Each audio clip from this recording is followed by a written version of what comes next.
Excellent. Welcome, everyone. My name is Randall Krantz. I'm Senior Advisor on Decarbonization at the Global Maritime Forum, and we're here for a webinar on taking action on operational efficiency. So I'd like to welcome all of our participants and our speakers. We'll get to that in just a minute. But first, just to kick us off, I'd really like to say that I'll be moderating our session today. We've got 5 exciting speakers that are going to talk about their experiences in operational efficiency. And this is building on a couple of years of work that we've been running at the Global Maritime Forum through something called the Task Force on Short-Term Actions, which has been really exploring operational efficiency and how it is integrated into the heart of shipping. And really what we've been finding is that there's a triple win for operational efficiency, and that's looking at reducing the fuel use and operating expenditures, which is a pretty obvious one, but of course reducing greenhouse gas emissions today, so very immediate effect there. And the final piece is that this is really critical for paving the way for future fuels and the uptake of these zero-emission fuels that we know are going to be more expensive in the long run. So really there's some compelling arguments for operational efficiency, but we also know there's a lot of barriers to the uptake of operational efficiency and split incentives and other challenges that have kept these from being realized. And so the goal of today's webinar is going to be to explore some of those details a little more and talk to some of the actors who have deeper experience into that. Before we get to that, what I'd like to do is introduce my colleague, Aaron. Aaron is a project manager of decarbonization, and I'm going to hand over to Aaron to give us a bit of a summary of some of the work that we've been doing in a recent report that we published on this very topic. Aaron, over to you. Thank you, Randall, and welcome everyone. Over 30 companies, organizations, and industry associations signed the Global Maritime Forum's Operational Efficiency Ambition Statement back in the autumn of 2023. The ambition statement was paired with a reply form where company signatories submitted examples of what actions they are currently taking. The Global Maritime Forum compiled and analyzed the data, which was then published as a report at the beginning of January 2024. The report captures the operational efficiency actions that are being taken by companies and analyzes the areas in which it's still lacking. Over the next few slides, I'll broadly go through some of the data points and key insights of the report, where 26 companies submitted 73 operational efficiency measures. Most of the actions were submitted by charterers and ship owners, followed by service providers, commercial managers, and ports and terminals. This shows the distribution of actions across the 5 action areas.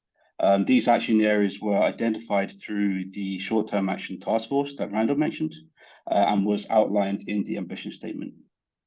Under the data collection and transparency, most actions there were submitted by charterers, with a lot of the actions mentioning the sea cargo charter.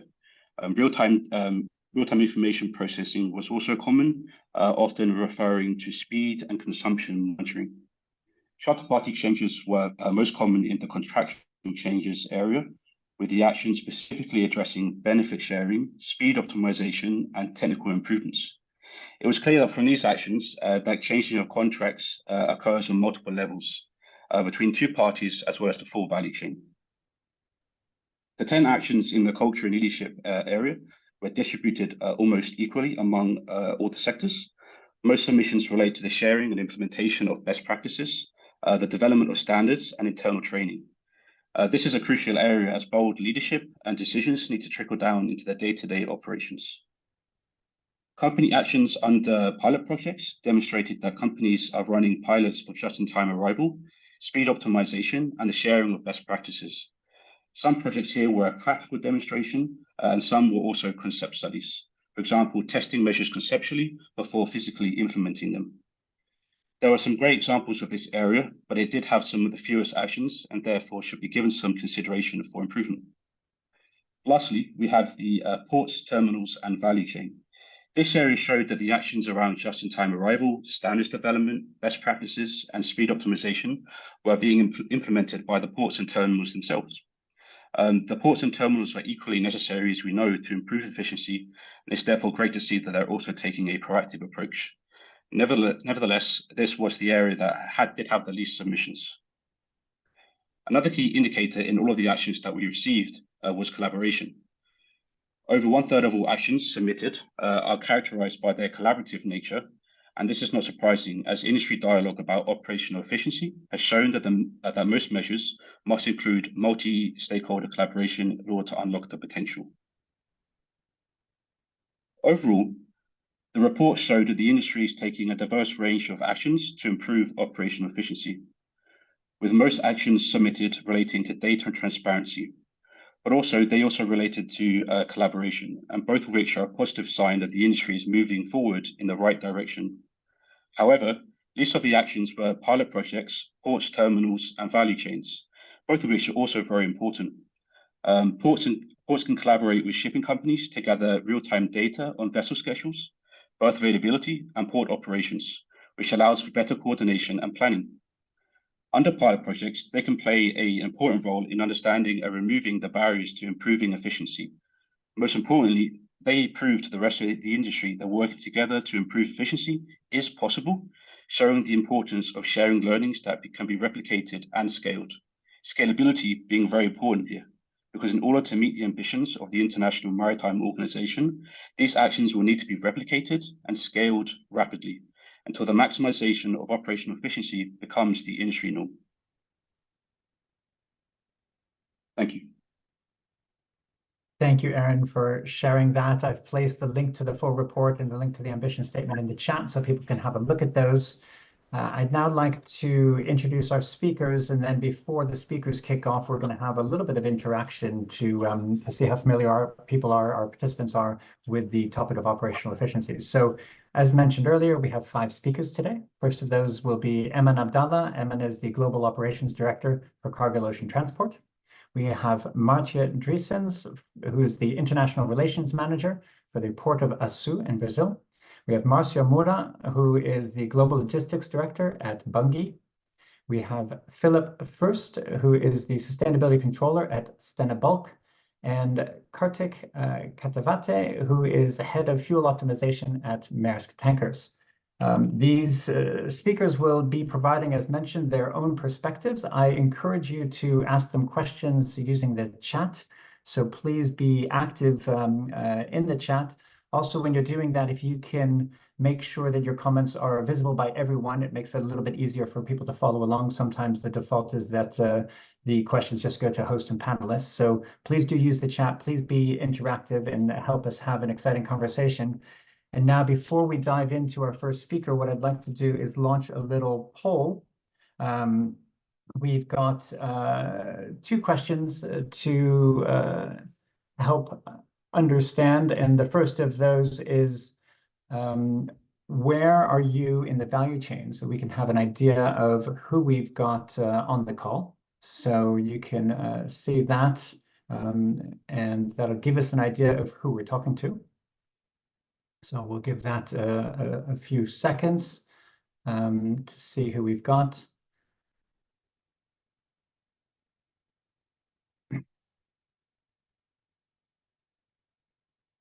About 2/3 of respondents have come through. And that seems to have leveled off. So if anybody else wants to click now, we'll share those results. So we've got a mix, largely a bunch of charterers and a lot of service providers, a few ship owners in ports and terminals, and just a smaller number of classification societies and ship management. So very useful to know who we've got on the call. And then the other question that we wanted to ask is, how familiar are you with operational efficiency? And so I'm going to stop sharing that one and go to the next one and launch that. So just to understand, again, is this part of your daily job? Is this something that you're very familiar with and that your company is active in? Something that you're somewhat familiar with? Obviously, I think everybody on this call knows what operational efficiency is, but maybe you're not involved in its implementation, or maybe you're here because you don't even know what operational efficiency is at all, which clearly will be unlikely to be a popular option. Great. So what I'm seeing here, I'll stop that poll in a couple of seconds as well. We are at 75% participation, so I'll share those results. So we have somewhat familiarity. We do have a few people who it's part of your daily job, and then others who are very familiar with this. So I do encourage everyone to share what you know. Use the chat, put in your own comments, and please ask us some questions to help keep this a lively conversation. And with that, I'd like to hand over to Emin Abdallah from Cargill. Emin, over to you to talk a little bit about the work you've been doing on contractual changes. Thank you, Randall. It's a pleasure to be here. Good morning, good afternoon, and good evening. And thank you for those that are joining us. So, yeah, we're talking about operational efficiencies, and the gist of operational efficiencies, if you're not necessarily familiar with the principles and the concept, is how can we reduce our fuel consumption? That's in a nutshell. And by reducing our fuel consumption, we can save costs. And by saving costs, we can also afford to one day consume more expensive green fuels. So in Cargill, I mean, we have been attempting to implement virtual NORs and just-in-time arrival at our own terminals. We operate and own 7 different terminals in South America. And we've also attempted to run pilots. And while we have started this journey quite a long time ago, more than a year ago, unfortunately, we have not yet been able to run a successful pilot. We're going to continue to strive to amend our contracts, our berthing terms, and allow for the implementation of virtual NORs and just-in-time arrival.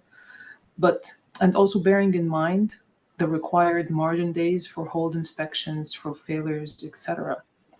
So tendering the notice of readiness a number of days prior to the arrival of the vessel for the date that she originally would have arrived, and then she proceeds to do dispatch. This allows the ship to slow down, to arrive nearer to the requested time, saving fuel, optimizing terminal logistics, as the terminal will have better anticipation of the vessel's arrival. And all of this needs to be executed within the boundaries of commercial viability, obviously. It sounds easy, but it's not necessarily that straightforward. I have just 2 slides to share with everyone just to put that concept into perspective. We'll start with the first one. So what is on-time arrival or virtual notice of readiness? What is that concept? So simply put, it's a ship not necessarily steaming at full speed. It's increasing the voyage time balanced by reducing waiting time at anchorage. It's also reducing speed and fuel consumption. What are some of the benefits of implementing virtual NORs? We're reducing our carbon emissions, we're reducing fuel consumption, but most importantly, we're sharing the benefits. So what needs to change is for all the stakeholders to accept a virtual NOR, and that is from port, terminal, authorities, and cargo interests, shipper, receivers, charterers, operators, etc., etc. And the port and the terminal, more importantly, need to implement the system and a process to be able to manage that virtual queue and allocate the arrival time for ships. The next slide is a virtual just representation of how does that would look like. So you have here on the graph a ship and what day the ship would actually arrive. So let's say the vessel would actually arrive on the 19th at 11 a.m., for example, if she goes at full speed. And then, sorry, our lights here, they close automatically. Anyway, you can still see me, or at least hear me, I hope. And then if a ship arrives at full speed, she will have to sit and wait at anchorage, obviously consuming fuel and emitting carbon.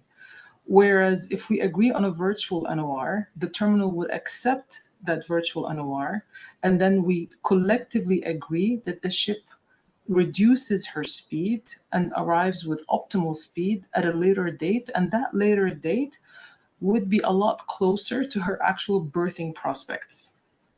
So here, nobody has lost anything. Instead, the terminal actually has a lot more visibility on the ship's arrival well in advance.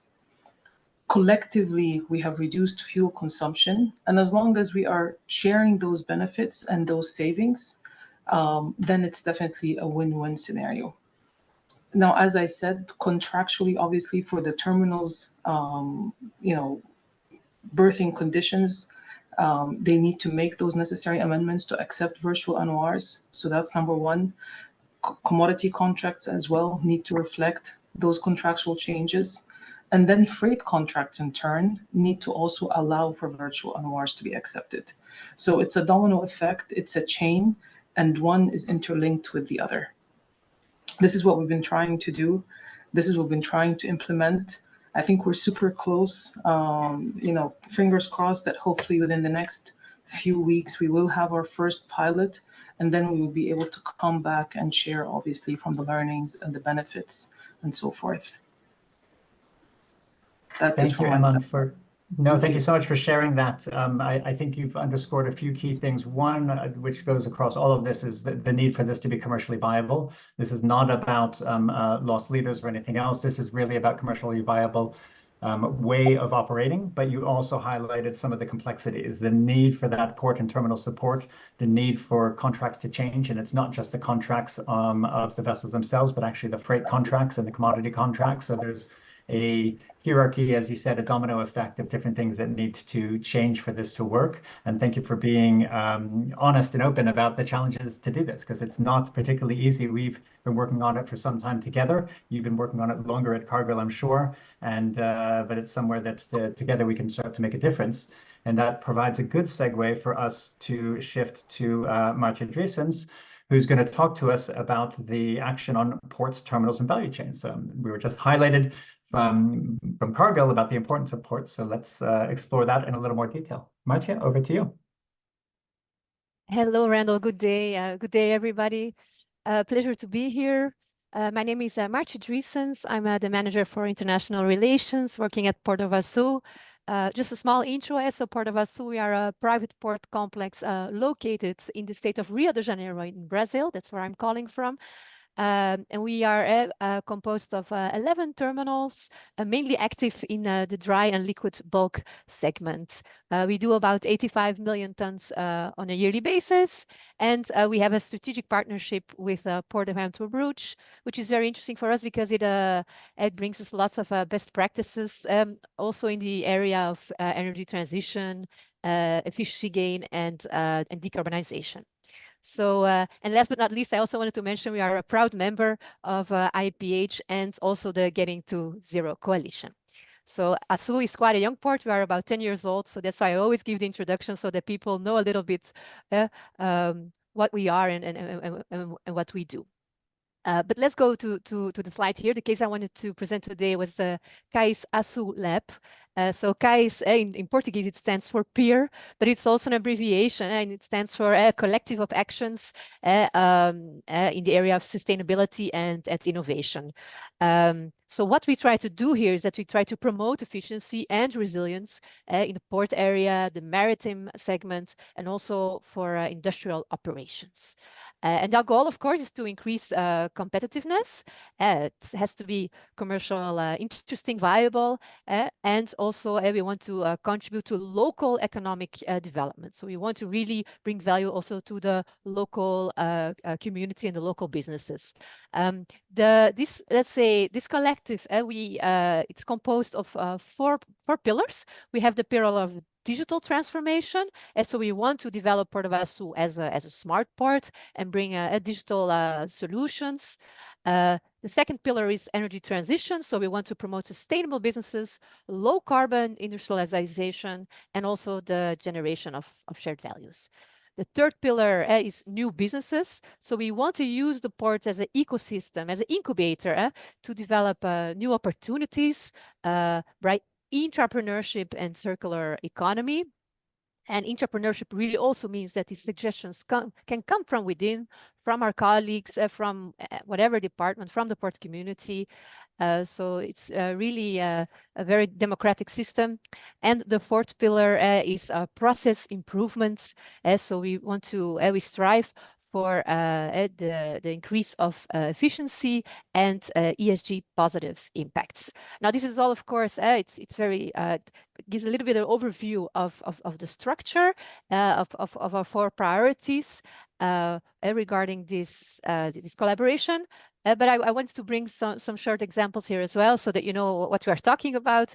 So one of the examples is the study of navigability in fluid muds and dynamic drafts. So basically, these studies allow for vessels with a bigger draft to come into the port than before. So definitely a win in the area of efficiency. We can receive bigger vessels. Also, we have the greenhouse gas emission platform for ports. So throughout measuring green gas house emissions, by measuring them, we can collect big data and see how we can come up with decarbonization solutions within the port. So we're doing these measurements right now of these greenhouse gas emissions. And a third example is the production of a new kind of paint, anti-fouling paints for port structures, which control go against the presence of invasive species, and it would replace toxic ingredients, heavy metals, by natural ingredients such as pepper. So you never know where original ideas may come from. We have some other examples as well, such as using dredging mud for construction, for civil construction purposes. So we can recycle. It's a kind of a circular economy. We can reuse the dredging mud to construct buildings, parking lots, and so on with special bricks. And also the digital twin solutions. This is very a hot topic in the area of digital transformation. Digital twins is also something that really helps us and professionalizes our maintenance process. So these are some examples I wanted to give to you today. We have two more actions that maybe I can bring in a next webinar, because it's still in pilot phase. We have a decarbonization plan with the efficiency pillar. So talking about electrification, talking about waste logistics, and talking about also port call optimization. So what Cargill just brought, Ed, so that we're also doing tests this year for the just-in-time arrival of dry bulk operations. So I hope later this year we can bring to you a success case, and I hope it will be also watched by Cargill. And a second project that we have is the one-stop shop project for vessels for the site services. So normally that ships don't only come to Port of Açu for the loading of the cargo, but that we can offer a whole portfolio of site services such as bunkering, such as crew change, and so on. So this one-stop shop project will also really contribute to the efficiency of the port. But again, we are implementing these projects, and I hope also we can bring this to you in another occasion soon. So this would be our case from Port of Açu. Thank you much for that. And so we heard once again the need for this to be something that adds to competitiveness. So the operational efficiency really, again, coming back to the business case. But you also highlighted a few things related to the measuring of emissions and data-driven operations. And I think that's one thing that we've learned across all of our work on operational efficiency, is that it really needs to be driven by data. There's a need for more data in terms of the vessel emissions themselves, but there's also a need for sharing that data across the supply chain and across the value chains. And we do look forward to an update on your port call optimization work, because it sounds like that is going to be critical to actually making some of these efficiencies come into play. Now I'd like to turn to Marcio Moura from Bunge. Marcio is going to present some of their actions that are related to some of the work that they've been doing along their value chain and their holistic supply chain management. So Marcio, over to you. Thanks, Randall. Good afternoon, good morning, everybody. In Bunge, we have committed in 3 main actions for operational efficiency. Those actions are contracts, how we see contracts, internal contracts, how we plan for our ships, and how we manage the speeds on the vessels. And how we, on those 3 actions, what I would call the attention is that we see that in a holistic process, connecting all the elements of our end-to-end supply chain. So when we are talking about speed optimization, we do look at waiting time, when the vessel needs to arrive, and what speed we need to perform that voyage in order to, to save in bunker and saving in waiting time. So we do look at the overall supply chain to decide when a vessel has to arrive in a port. But secondly, we know there are underlying contracts that needed to be we needed to follow. But what we do in our internal flows, and we do about 50 to 60 million tons internal flows nowadays, is that we actually change those underlying contracts to match the needs of the supply chain. So instead of being obliged to speed up a ship and get to wait, if we realize that waiting time is not helping the value creation for Bunge, we then adapt the underlying contract to a better matching to the supply chain needs. The other thing we do is in terms of and in the end is all combined, is a combination of actions that we do, is how we plan our port windows and our arrivals in ports. That is also that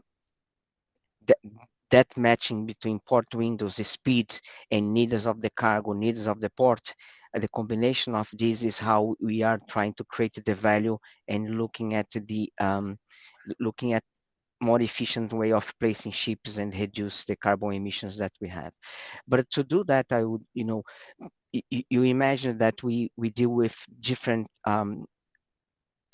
peers in the company, and those peers they have different needs and P&Ls even. So what we do in Bunge, instead of looking that as a specific P&L, we look at that more strategic. So from a transactional to a strategic supply chain, ignoring certain P&Ls and looking for the holistic approach of what's the best execution for the company. Talking about transactional to strategic, one point here is the cultural shift that you need to have. Usually, companies like ours, there is a trading that will enforce the underlying contract demands to place ships and how those ships have to arrive.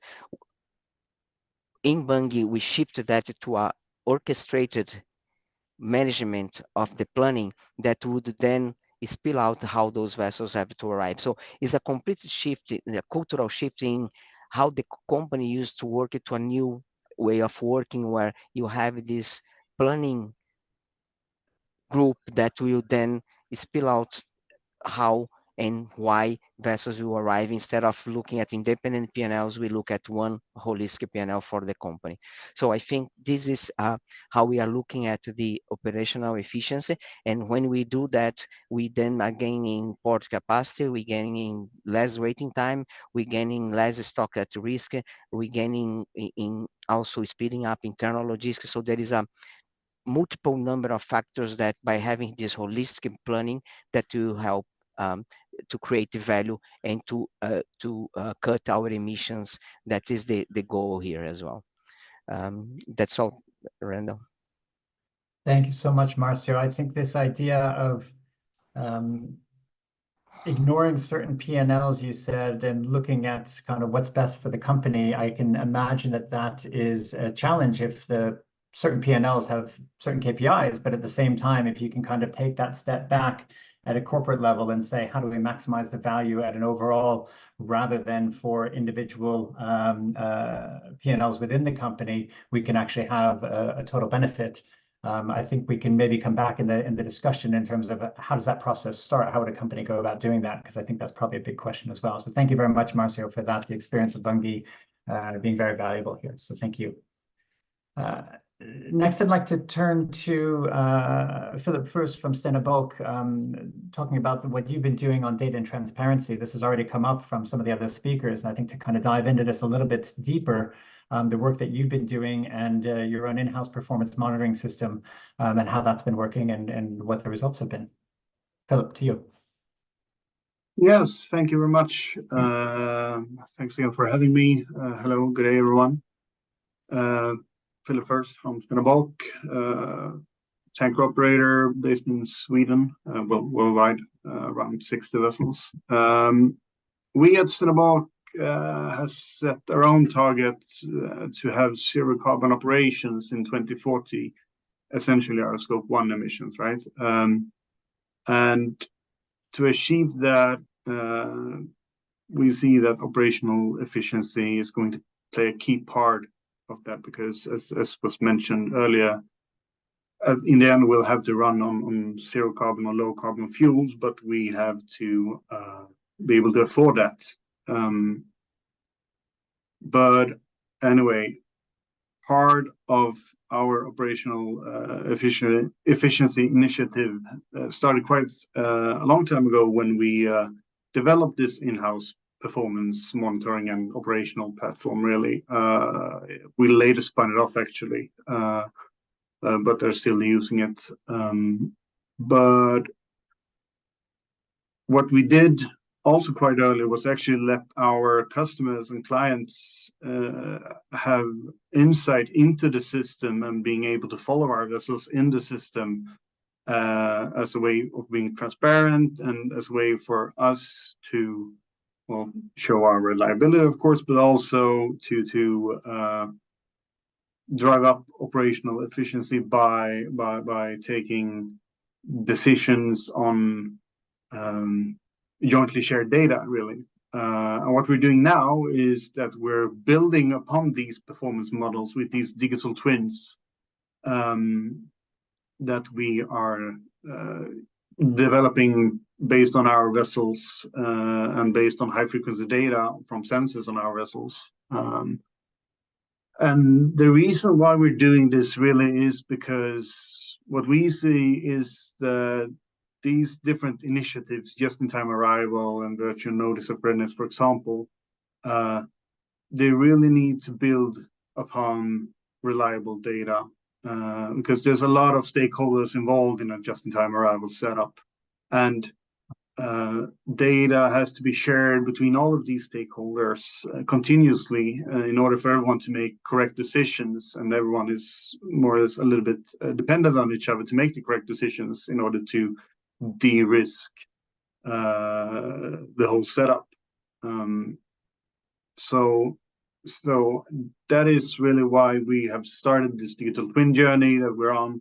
We're running trials right now. I wish I had some actual results to share with you, but we're running it just now, so cannot do that at the minute. But that's really where we are right now at this stage, and the stage after, when we have the data and it is of the quality that we think that everyone needs, we'll share that transparently, and then we can start looking into how to make a good just-in-time model for the tanker business that we're in. Yeah. Thank you, Philip. I think I'll stop there. Thank you.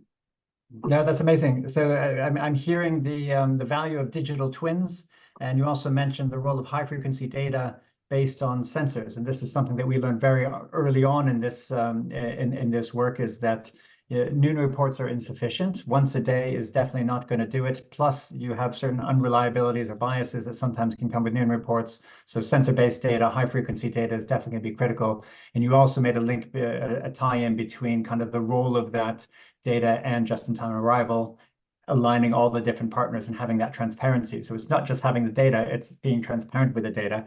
And we certainly look forward to the results of the current work that you're doing. It sounds like we've got at least 3 different ongoing projects to be returning to, so there may need to be a follow-up webinar on this. But thank you very much for that, Philip, and we'll come back to you with a few more questions about how this links in. But now I'd like to turn to our last speaker, Kartik from Maersk Tankers. You're going to talk a little bit about your work on culture and leadership. We've heard from some of the other speakers about some of the changes that need to be made internally. These changes are not always met with eagerness. Sometimes changes can be very difficult culturally. And a lot of the way this industry works is that it's been doing it for a long time. And so kind of bringing change about sometimes takes certain incentives, takes certain types of leadership and certain actions. So I'd love to hear about how you've been doing that at Maersk Tankers and what's been enabling that culture and leadership shift that you're working on.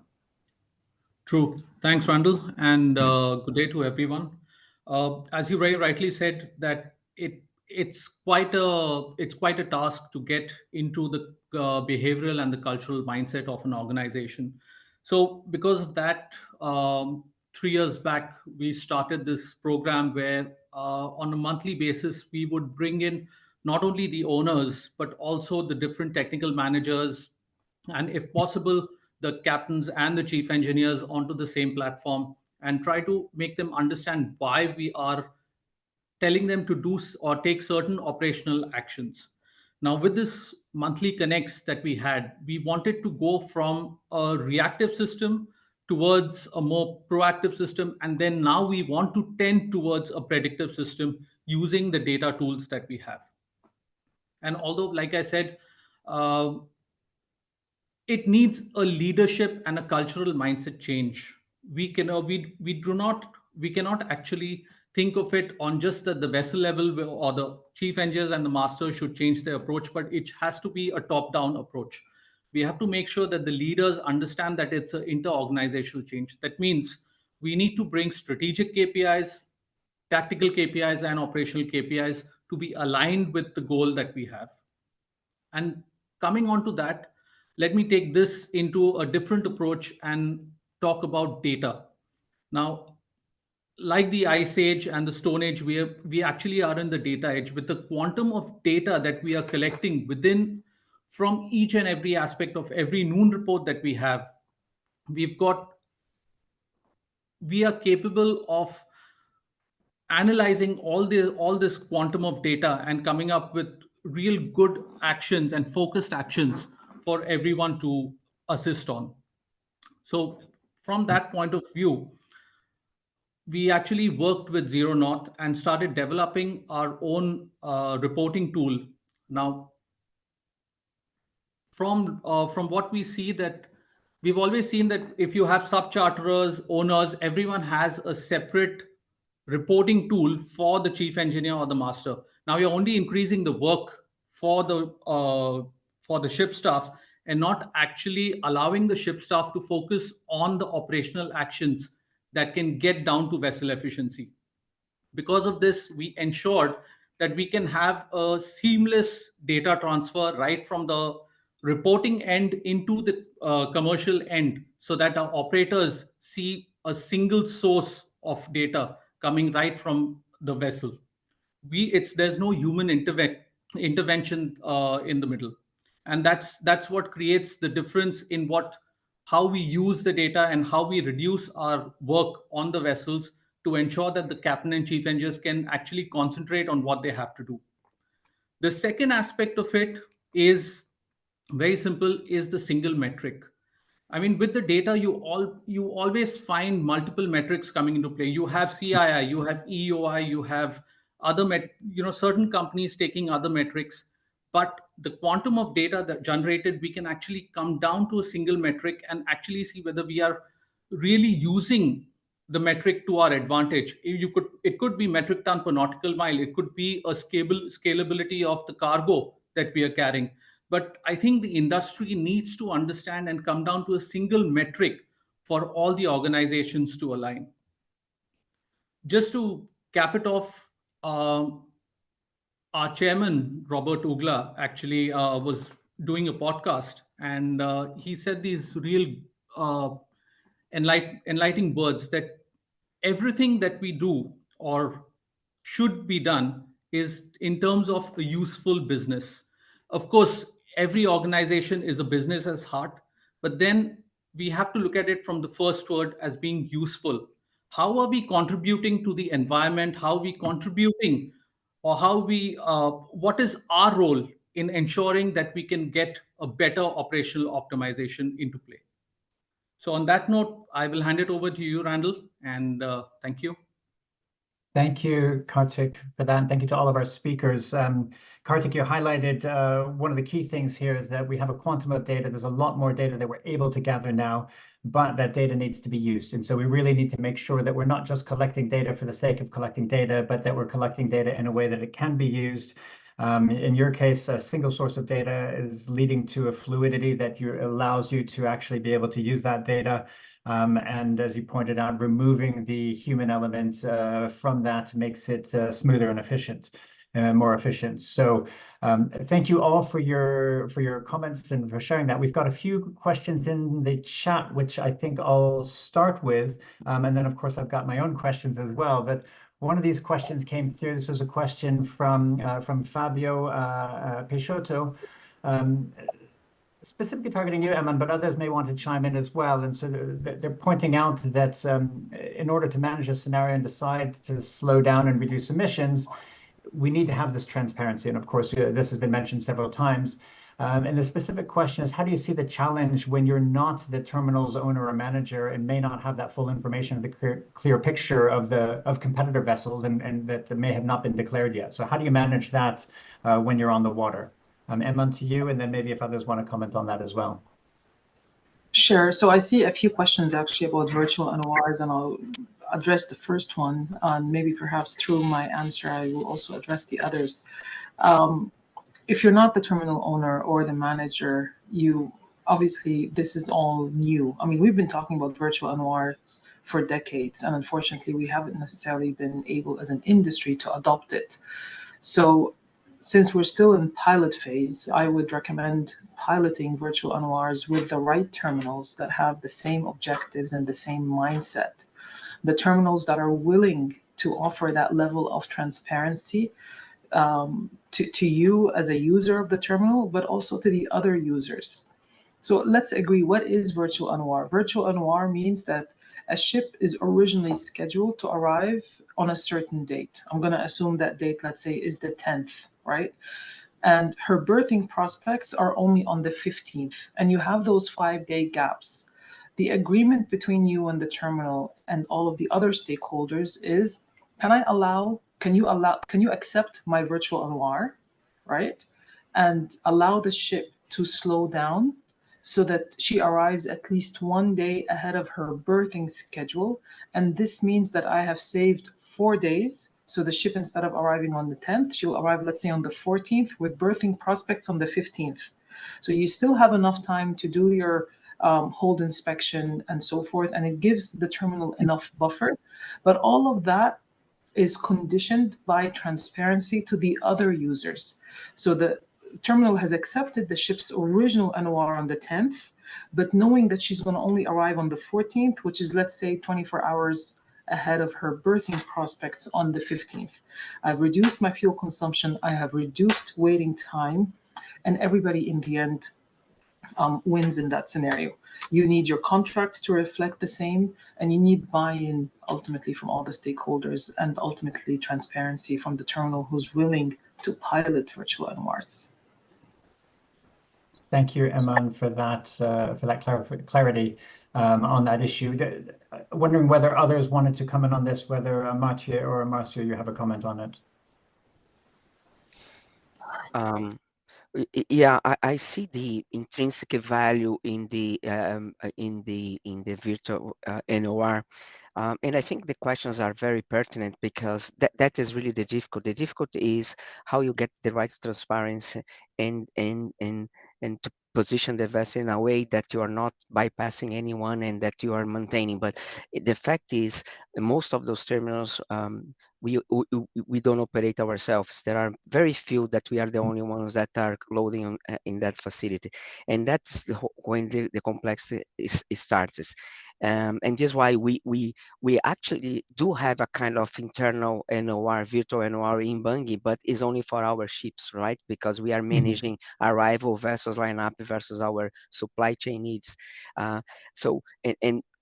What I would be afraid of is that in a virtual NOR port, if you needed to switch vessels around, not because you want to bypass anyone, but you had a vessel going to Santos and another month to Vitoria, and the Santos cargo is delayed by 3 days, and you wanted to switch the vessel to another port that you are going to bypass 4 other vessels, not because you wanted it to, but because it's the best thing for your supply chain, that would create a big hurdle in the NOR. So I think there is a very big case, challenging, and we cannot forget that the big reasons for the waiting times in ports is the uncontrollable events that we have, such as cargo readiness, such as weather mainly.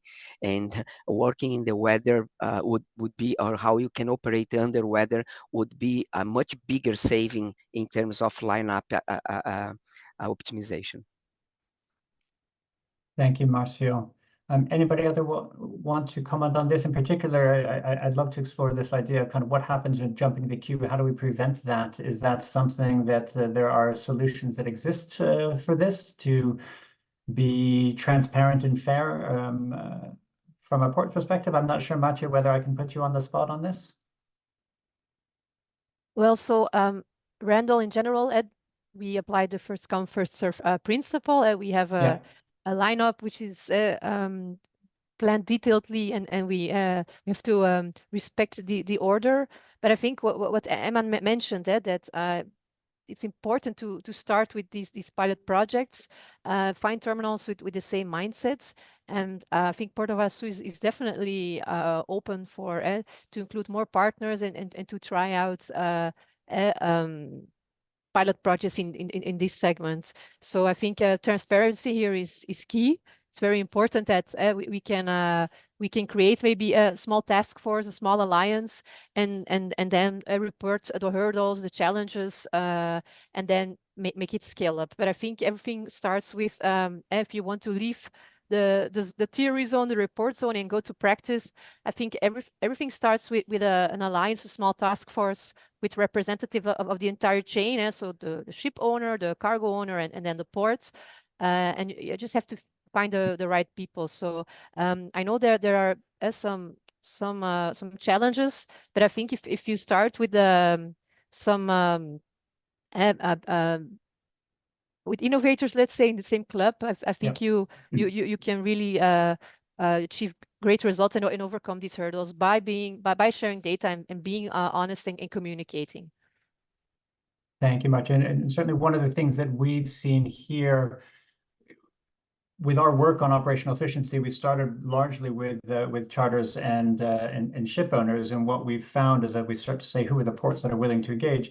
Unsurprisingly, it's often the ports that are involved in green corridors. And so those ports are already demonstrating their leadership on one side. So let's take them. And similarly, we know that for green corridors, we're going to have more expensive fuels. Those are going to be coming in sooner rather than later. There's multiple alignments and opportunities for optimization there for that to be coming together. And I imagine that we'll all see that over the coming year in gears in terms of how the pieces come together.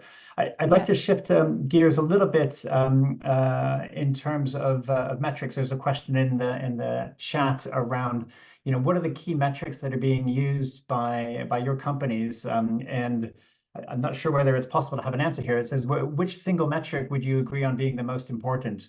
Kartik, to your point. So maybe Kartik, you can lead off on that, and others can chime in. Definitely. Thanks, Randall. EOI, or the Efficiency Operating Index, was already available in the industry. So for us, I think that is, in my personal view, that is one of the key metrics that is already existing within the industry. And again, like we have seen, it is very well known. The CII again has its limitations, has its problems. It's again going to be looked at in 2026. But that being said, we need to, as an industry, we need to come down to a single metric. Every company has to be measured, or every effort has to be measured on that same single metric. You cannot have multiple metrics and then say, okay, point X is better than point Y. No, it cannot. So from, do you want it in terms of scalability of cargo? Do you want it in an operational aspect, or do you want it in a technical aspect? And from the complete perspective, I think EOI is one of the key metrics that actually serves this purpose in the current state. It does have its limitations, but I think that can be overcome if we expand on understanding the metric a little more, again, with the data that we have. Thank you. Do others want to comment on EEOI as a single metric? I think with the acknowledgement that Kartik made that it's far from perfect, there's criticisms of EEOI, but is it a metric or the metric that can be used? From my perspective, I have to completely agree with Kartik, right? I think as where the industry stands today, it's probably the best common denominator we have. And I think it's also serviceable in that it's possible to, because I think it's important to remember there's a commercial reality as well, that you have to tie all our operational initiatives and operational effective work into, and as far as what I've seen, EEOI is the best one we have for now. And I completely agree, Randall, that there are limitations, there are valid criticism as well, but depends a lot on which view you're taking, right? Certainly. Thank you, Philip. Thank you, Kartik, for that.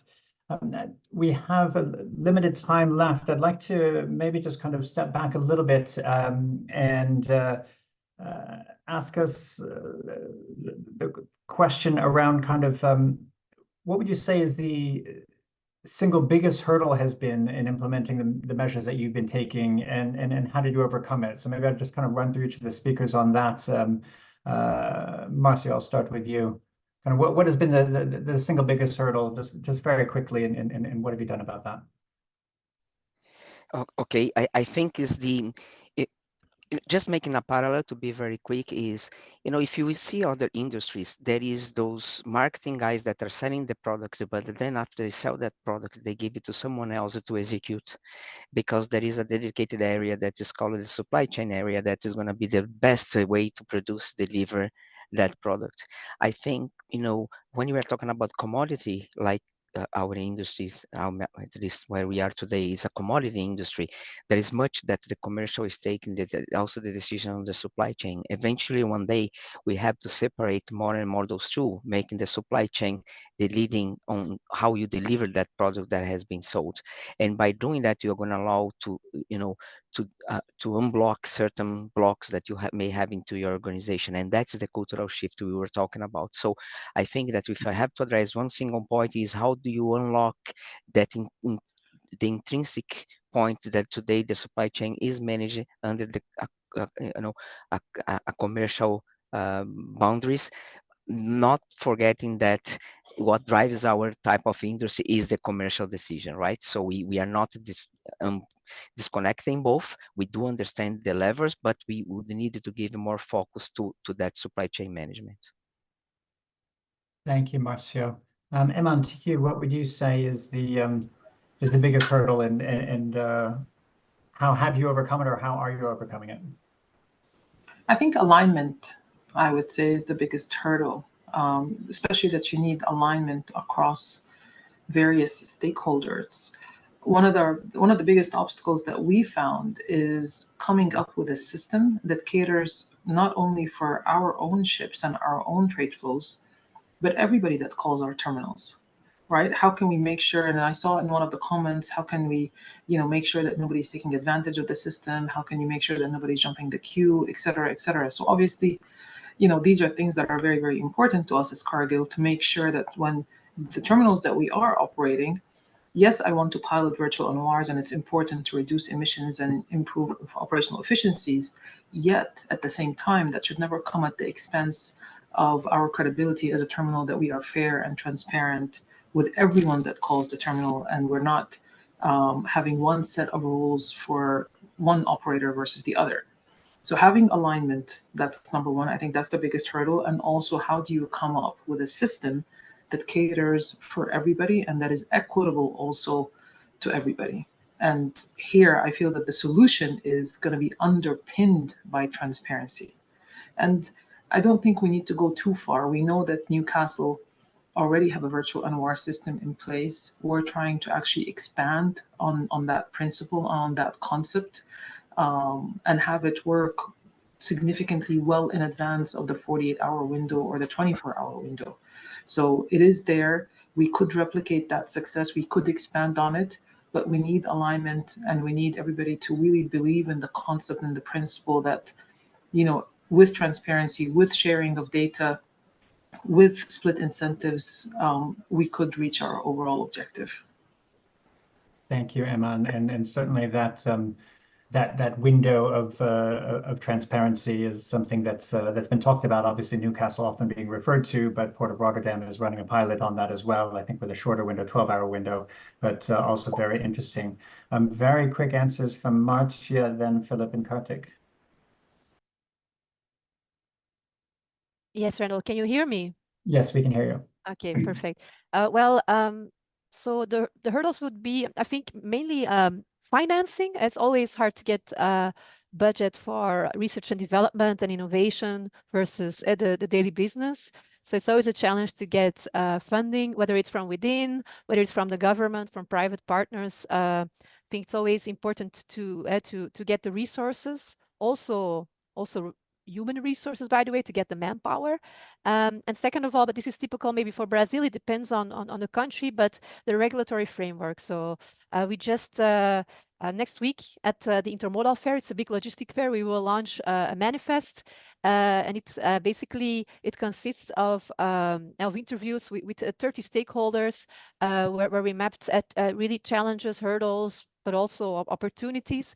But it's something we're trying to overcome, also to have a level playing field and to overcome to have an ideal regulatory framework, because it's all new and it's something that needs to be created. So we need to provide our inputs to the governmental entities. So I would say finance and regulatory framework. Thank you so much for those two pieces. Philip, quick answer from you. Right. On a very high level, I'd say, just as Emma said, alignment, specifically regarding digital twins. Everything takes time. Time that you always feel you don't have, right? It's based on real operational data, and it's a machine learning process, and there's trial and error involved, and to get to the actual operational efficiency part, I mean, the pre-work necessary for it is time consuming, I'd say. Excellent. Thank you, Philip. And Kartik, final comment from you before we close. I think definitely I would also go with alignment, but with a slight twist, essentially being that the organizations and the leaders have to actually align in terms of what the final goal is. The financial goal is always going to be number one for everyone, but how are we aligning on meeting the financial goal, or what are the individual KPIs that we need to have to meet those financial goals? Those should be aligned, and then of course you're going to see a sea change in terms of what is happening in operational efficiencies.